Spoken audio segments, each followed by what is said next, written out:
Musisi Maya Estianty menyebut suaminya, pengusaha Irwan Musri sebagai sponsor utama di acara akad nikah putranya, Al Ghazali.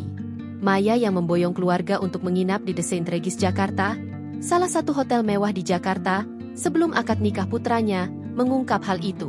Ini sugar daddy-nya datang, kata Maya dikutip dari YouTube Maya Al-Eldul TV, Selasa, 17 Juni 2025. Donaturnya datang, sugar daddy, sponsor utama, imbuhnya saat melihat Irwan datang mendekat.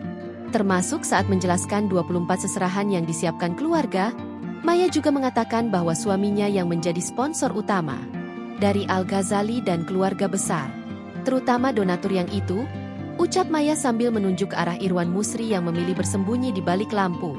Tak hanya Maya yang terang-terangan menyebut Irwan sebagai donatur, El Rumi yang datang dan melihat seserahan dari Al, bahkan bisa langsung menebak bahwa itu dari Irwan Musri.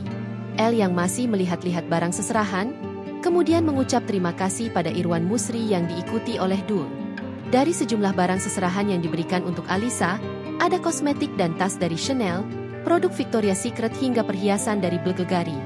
Download Tribun X sekarang, menghadirkan lokal menjadi Indonesia.